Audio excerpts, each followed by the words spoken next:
할렐루야. 마태복음 21장 1절로 11절 그리고 27장 27절로 31절 말씀으로 예루살렘 입성과 고난 그 길을 따라가는가 이와 같은 제목으로 하나님 말씀을 전가하도록 하겠습니다. 말씀 듣는데 집중하십시오.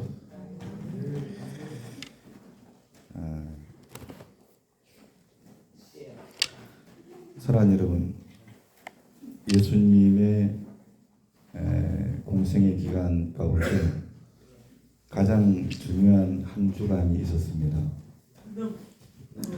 그 시작이 바로 오늘 드리는 종려주일입니다. 사람들이 종려나무 가지를 길에 펴거나 흔들면서 예수님께서 예루살렘으로 입성하셨을 때 마치 왕처럼 예수님을 환영했던 날입니다. 그리고 그 다음 이어진 시간이 고난 주간으로 예수님께서 우리를 위해서 십자가 고통을 당하시고 십자가에 달려 죽으신 시간이죠. 그러니까 종려주일과 고난주간은 사람들이 예루살렘에 입성하시는 예수님을 보고서 종려나무 가지를 흔들면서 환영했지만 예수님께서는 십자가 고난의 길로 걸어가신 한 주간입니다. 사랑하는 여러분, 어느 날 예수님께서 제자들과 함께 예루살렘으로 들어가셨습니다. 그런데 그날은 정말 아주 특별한 날이었습니다. 왜냐하면 공생의 사역 중에 예수님께서 몇 차례 말씀하셨던 주님의 때, 고난의 때가 가까웠었기 때문에 그렇습니다. 사람들이 모여들기 시작했습니다.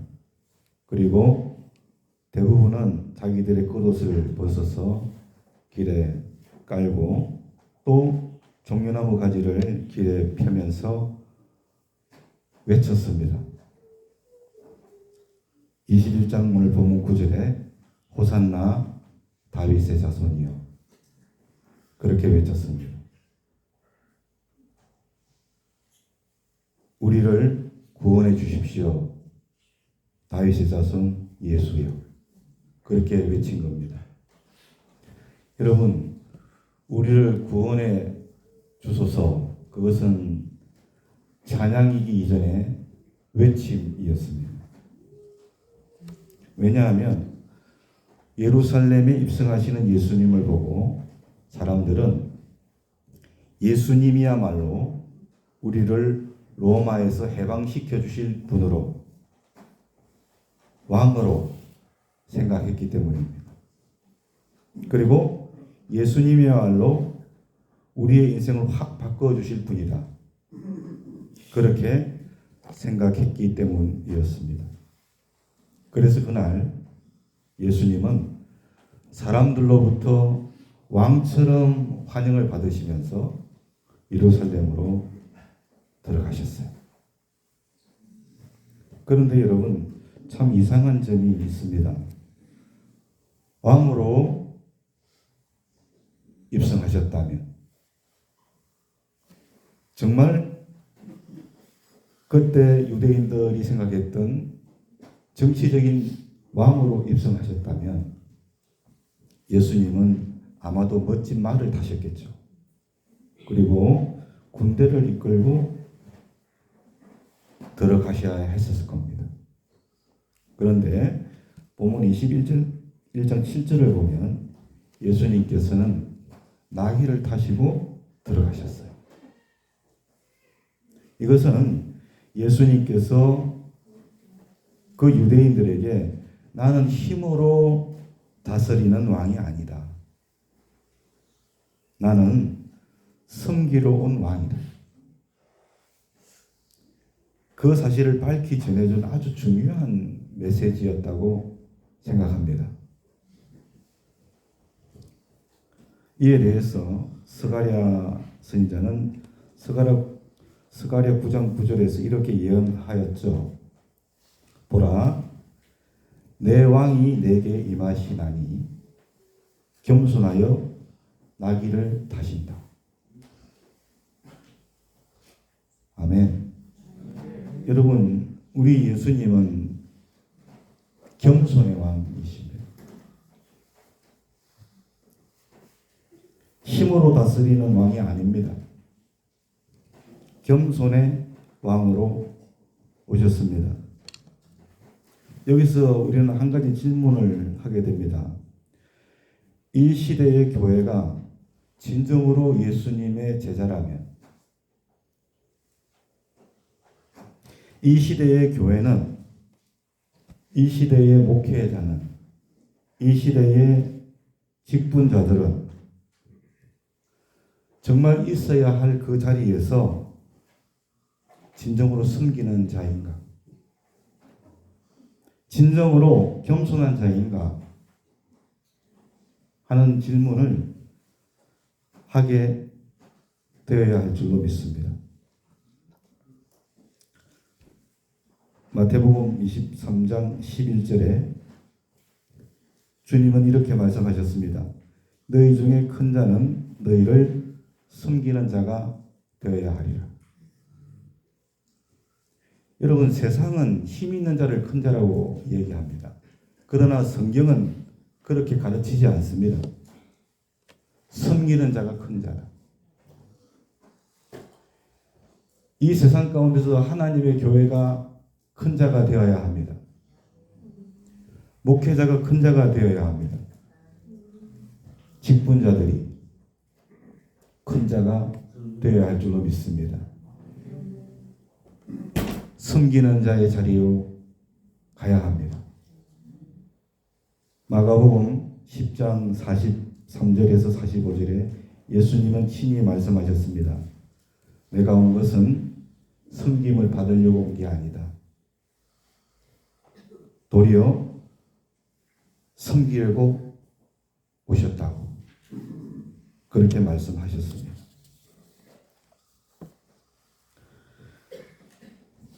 우리 교회가 그러한 교회가 되기를 매일 기도합시다. 한국 땅에 있는 모든 교회가 그러한 교회가 될 수 있기를 기도합시다. 그러한 교회를 통해서 하나님 영광 받으실 줄로 믿습니다.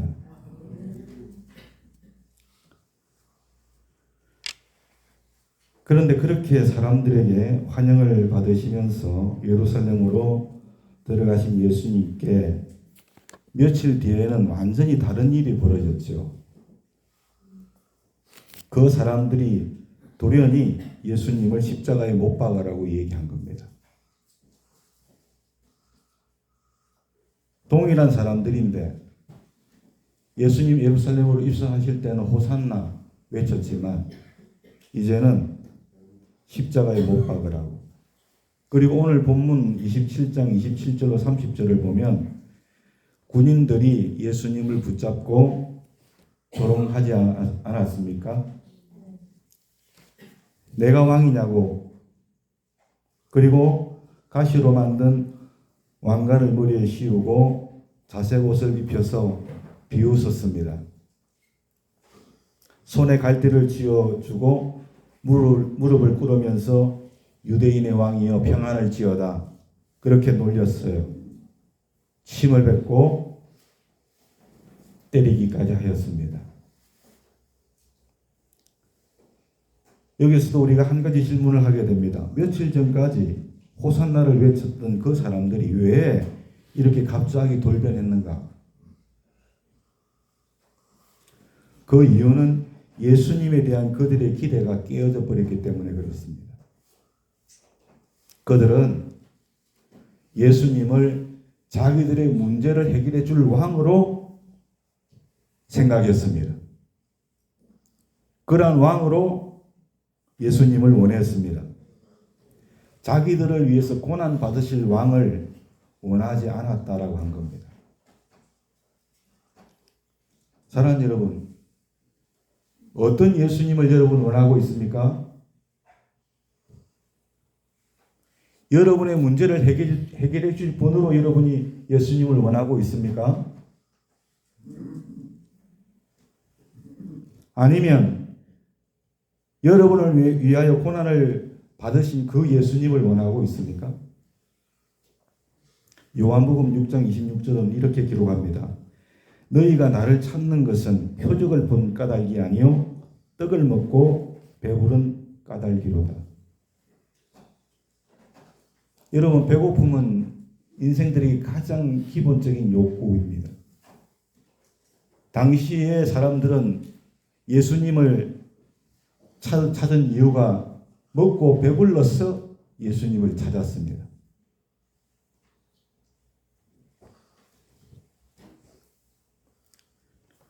여러분, 이것은 성경의 본질에서 벗어난 아주 잘못된 신앙이라는 것을 아셔야 됩니다.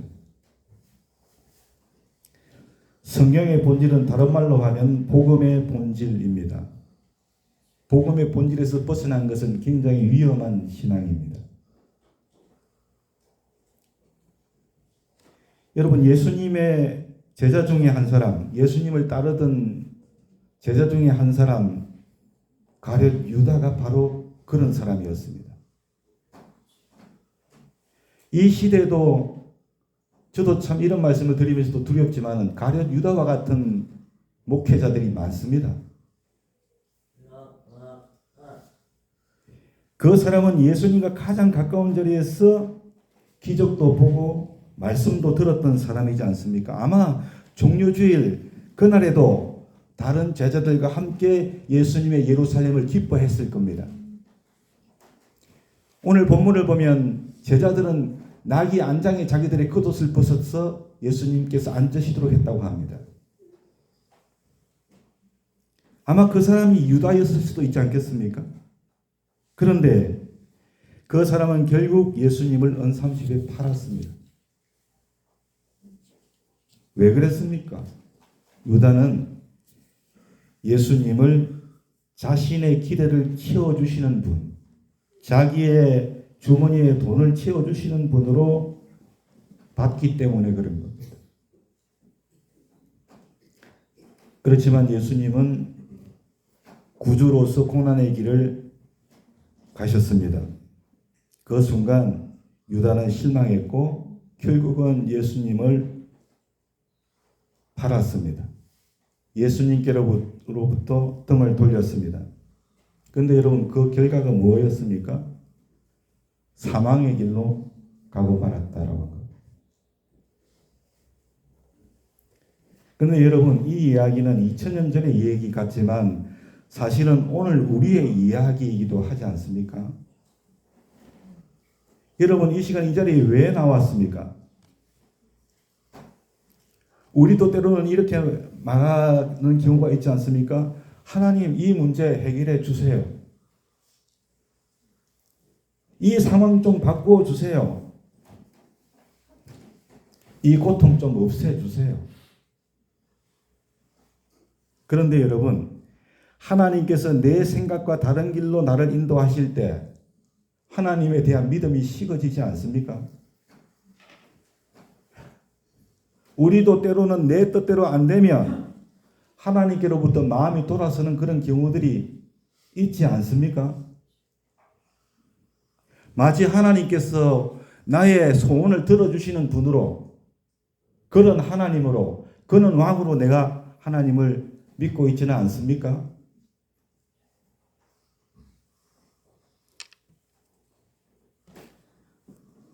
사랑하는 여러분, 예수님이 가신 길은 어떤 길이었습니까? 예수님이 가신 길은 예수님이 가신 길을 통하여 우리가 알 수 있습니다. 사람들이 그토록 원했던 환호를 받던 길이 아니라 조롱받는 고난의 길을 주님이 가셨습니다. 사람들은 그토록 원했던 높은 길이 아니라 낮은 길로 가셨던 분입니다. 사람들은 그토록 원했던 화려한 길이 아니라 누추한 길로 주님이 가셨습니다. 그런데 여러분, 예수님께서 왜 그 길을 가셨습니까? 바로 우리 때문에 가신 거 아닙니까? 우리를 살리기 위하여 주님께서 그 길을 선택하신 거 아닙니까? 사람들에게 인정받기 위해서가 아니라 우리를 사랑하셨기 때문에 그 길을 끝까지 가셨다고 성경은 말하고 있습니다. 이사야 53장 5절에 그가 왜 찔리셨는가? 우리의 허물 때문이요. 예수님의 고통은 이유 없는 고통이 아니라 바로 우리 때문에 받으신 고통이었다고 합니다. 로마서 5장 8절에서도 우리가 아직 죄인 되었을 때에 그리스도께서 우리를 위하여 죽으셨다고 하셨습니다. 우리가 잘했어가 아니라 우리를 사랑하셔서 그 길을 가신 겁니다. 사랑하는 여러분, 왜 예수 믿습니까? 왜 이 자리에 나오셨습니까? 여러분, 기도의 응답이 없고 기도의 응답의 내용이 내가 원했던 것하고 다르고 여러분 환경과 상황이 변하지 않았음에도 왜 이 자리에 여러분 나오셨습니까?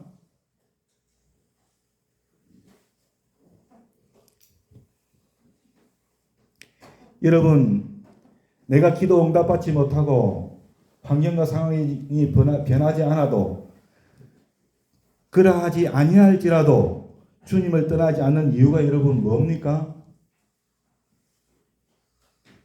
그런 어려운 중에도 내가 예수를 찬양하는 이유가 어디에 있습니까?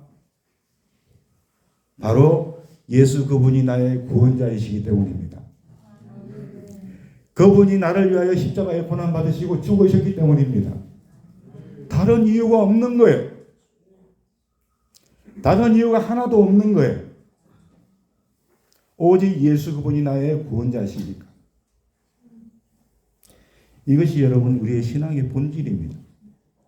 이것이 우리의 복음의 본질인 줄로 믿습니다. 우리가 이 본질 위에 우리의 신앙을 더욱더 굳건히 해야 할 줄로 믿으시길 바랍니다. 그럴 때 음부의 권세가 이기지 못합니다. 우리는 어디를 향하여 가고 있습니까? 우리의 본향이 어디입니까? 하나님의 나라입니다. 그 사실을 잊지 않기를 예수님의 이름으로 축원합니다. 성경을 보면 성경에 등장하는 인물 중에 이삭 한 사람 외에는 다 고난받았습니다. 이삭도 고난 안 받은 거 아니죠? 죽음의 문턱까지 갔었죠. 그러나 그의 삶을 보면 그래도 순탄한 삶이었어요. 그 외에는 다 고난 받았습니다. 누구 때문에? 예수 그리스도 때문에. 할렐루야. 주님 때문에.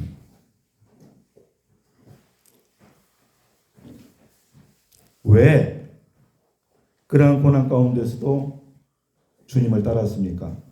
그분이 전능하신 하나님이시므로 따른 줄로 믿습니다. 우리 교회는 비록 작은 교회이지만 복음의 본질 위에 서는 교회가 되기를 원합니다. 그리하지 아니하실지라도 예배하기를 원합니다. 말씀대로 살기를 원합니다. 오늘 그러한 삶이 가장 복된 삶임을 오늘 성경 말씀 말미에서 확인시켜 드리도록 하겠습니다. 사랑하는 여러분, 참 믿음은 자기 십자가를 지는 것입니다. 예수님을 믿는다는 것은 단순히 예수님을 내가 좋아한다 하는 것이 아닙니다. 왜냐하면 예수님이 가신 길을 나도 따라가겠다고 결단하는 것이 바로 예수님을 믿는 것이기 때문에 그런 겁니다. 누가복음 9장 23절 자기를 부인하고 날마다 자기 십자가를 지고 나를 따를 것이니라.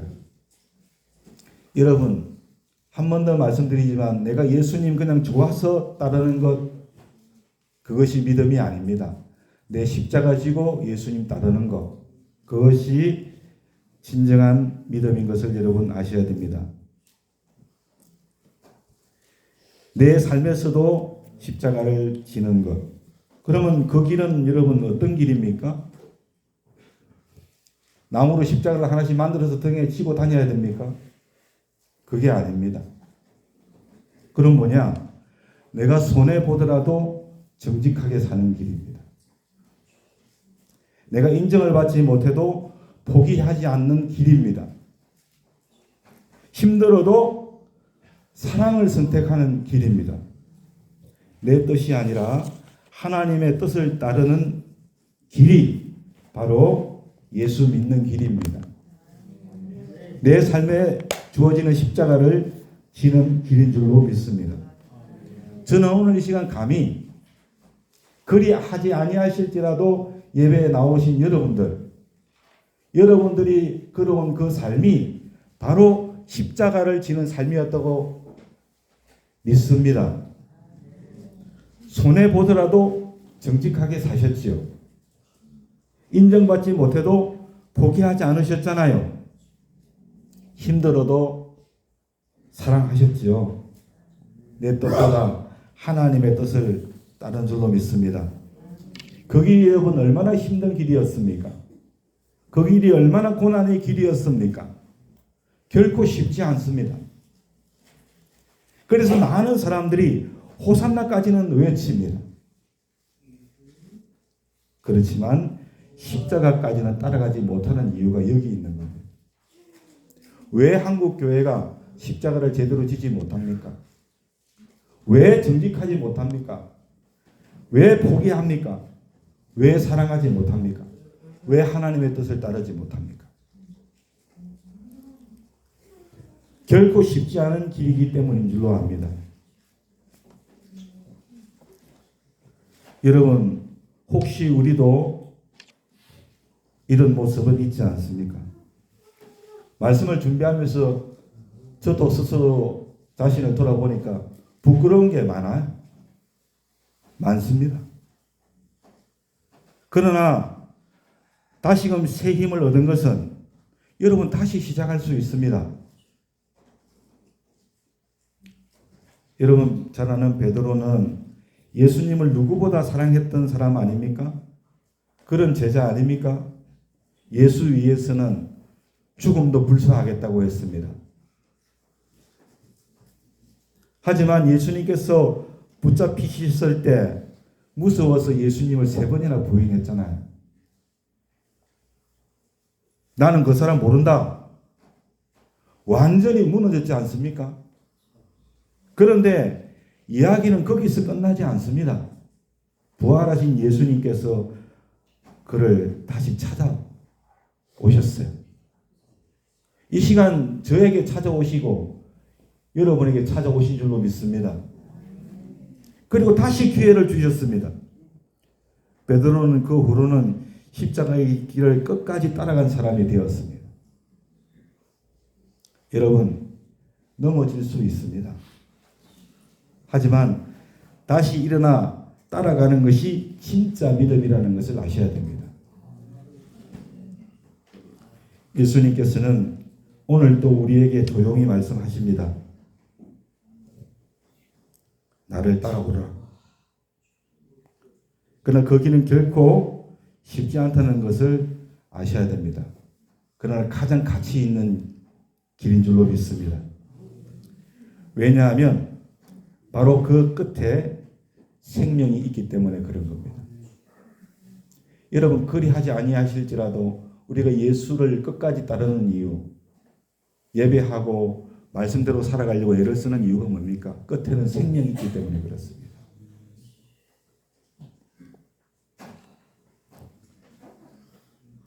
많은 사람들이 예수님을 떠났을 때도 끝까지 남아있던 사람이 있었죠.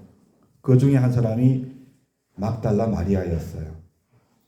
십자가 밑에서도 떠나지 않았고 무덤까지도 달려갔습니다. 그런데 여러분, 그가 바로 부활하신 예수님을 가장 먼저 배운 줄로 믿습니다. 끝까지 남아있는 사람이 결국 가장 큰 은혜를 경험한다는 사실을 성경은 보여주고 있지 않습니까? 사랑하는 여러분 기억하십시오. 예수님은 십자가로 끝나지 않으셨습니다. 그 끝에는 부활의 영광이 있었기 때문입니다. 여러분, 우리가 그 소망 가지고 지금까지 걸어오지 않았습니까? 앞으로 남은 우리의 삶도 고난의 연속일 수 있겠지만 부활의 소망을 가지고 끝까지 믿음으로 설 수 있기를 소원합니다. 요한복음 11장 25절에 나는 부활이요 생명이니 나를 믿는 자는 죽어도 살겠고 살아서 믿는 자는 영원히 죽지 아니하리라 주님이 선포하신 줄로 믿습니다. 이 진리는 언제 어느 시대도 변하지 않았습니다. 여러분, 십자가는 결코 끝이 아니라는 사실을 반드시 기억해야 됩니다. 바로 생명의 시작이기 때문에 그런 줄로 믿습니다. 사랑하는 여러분, 우리 예수 그리스도의 십자가를 바라보면서 이 시간 우리의 마음을 담아서 찬송하면 좋겠어요. 찬송가 우리 144장 예수 나를 위하여 찬송하겠습니다.